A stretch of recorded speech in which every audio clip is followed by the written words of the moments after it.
Alors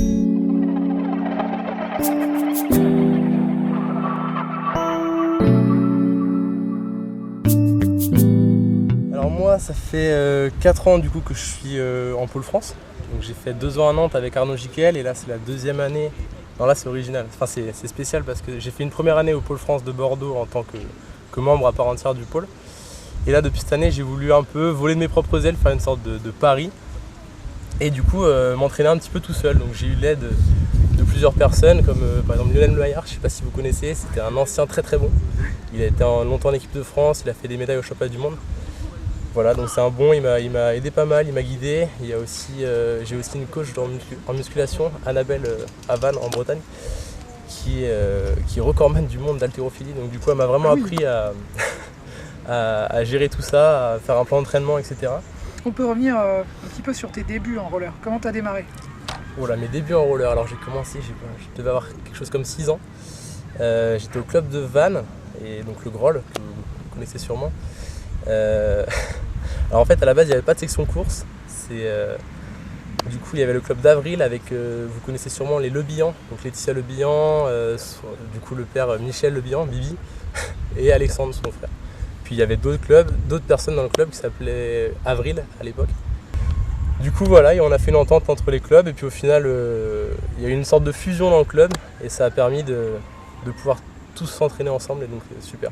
Et maintenant le club marche vraiment beaucoup mieux parce qu'il y a beaucoup de jeunes pousses, parce qu'il y a comment il s'appelle, Christophe Le Tadic qui entraîne là-bas et il arrive bien à fédérer les gamins et les gamins sont contents, ils viennent à l'entraînement pour se marrer et c'est vraiment ça je pense qui fera progresser le roller.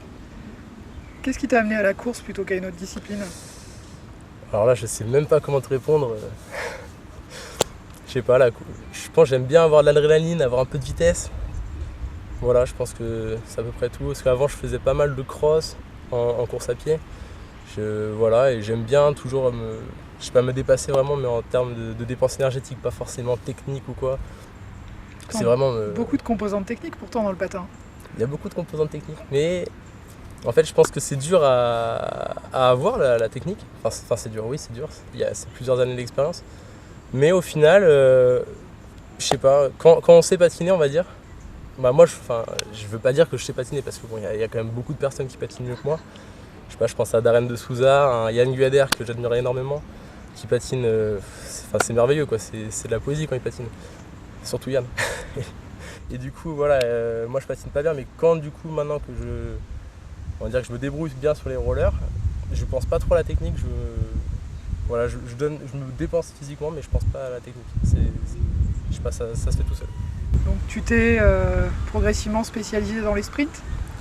Voilà, alors au début quand je suis arrivé au pôle de Nantes avec Arnaud Jiquel, du coup on faisait beaucoup de fond, on aimait bien ça, on faisait beaucoup d'intervalles, etc. Et c'était en quelle année? En 2013, je dirais, en avril 2013, d'ailleurs le 1er avril, c'était pas une blague. Je me suis cassé la clavicule comme une merde, enfin comme une merde mais ouais. Je suis tombé sur une séance de récupération et je suis tombé et puis pour qui pourquoi, voilà, je me suis cassé la clavicule. Et du coup j'ai eu une petite pause et puis sauf que les France arrivaient, je sais pas c'est quand les France Piste, c'était donc fin juin. Et donc j'ai eu à peu près 2 mois pour me préparer, même pas 1 mois quoi. Donc je me suis beaucoup entraîné sur les 30 mètres, des trucs un peu courts parce que bon j'avais perdu un peu de caisse, d'endurance. Et donc voilà, ça m'a permis de faire des 30 mètres et puis je progressais et tout. Et puis il y avait Nicolas Péloquin à l'époque qui s'entraînait, qui faisait encore du roller. Un autre as de la technique. Un autre as, mais lui il patine super bien aussi. Très très véloce. Et du coup il m'avait pas mal aidé avec Benjamin Pierre-Jean aussi, qui est très connu dans le. Enfin qui était très connu, je sais pas maintenant il a démarré à 3 ans et demi au club de Saint-Germain-en-Laye. Voilà. Et du coup tout cela, même. Ah si, il y avait aussi Alexandre Guillaumard qui était là. Puis du coup on était un petit groupe de sprinteurs, on faisait du sprint, c'était cool, et puis chacun se montait un peu.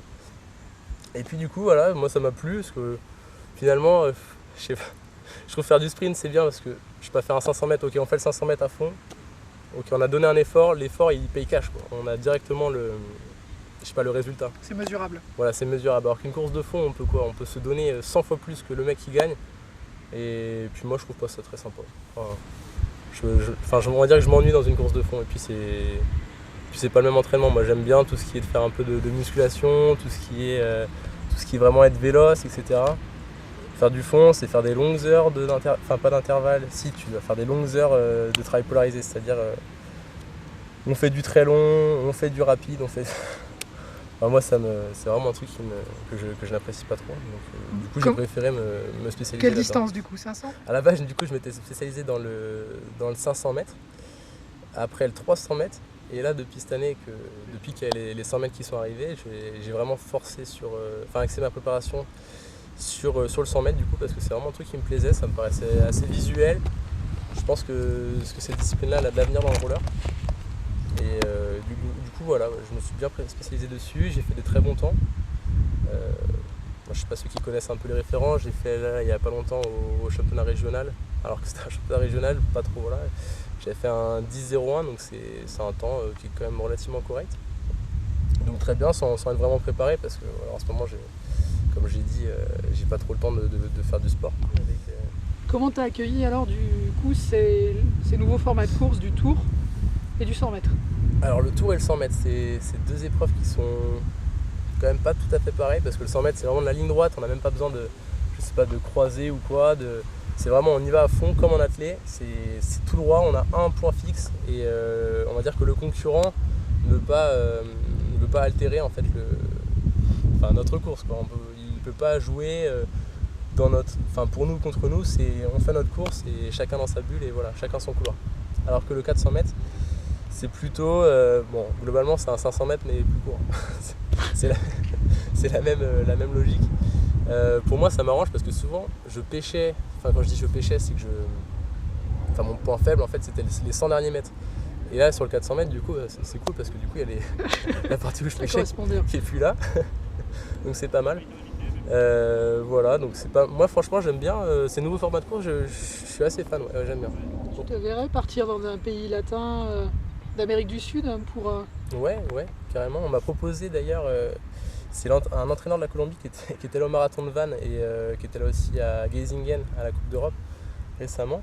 Et lui m'a proposé de venir chez lui en Colombie. Il m'a dit vas-y tu viens, tu prends le billet d'avion, tu viens, on est là pour s'entraîner et tout. Mais là-bas c'est un culte le roller, il faut savoir que c'est le deuxième sport national. Ou même je crois que ça se joue avec le foot. C'est deux sports qui sont quand même vachement bien représentés. Et là-bas, on gagne, on est champion du monde de roller en Colombie. C'est pas du tout la même gloire que quand tu es champion du monde de roller en France, quoi.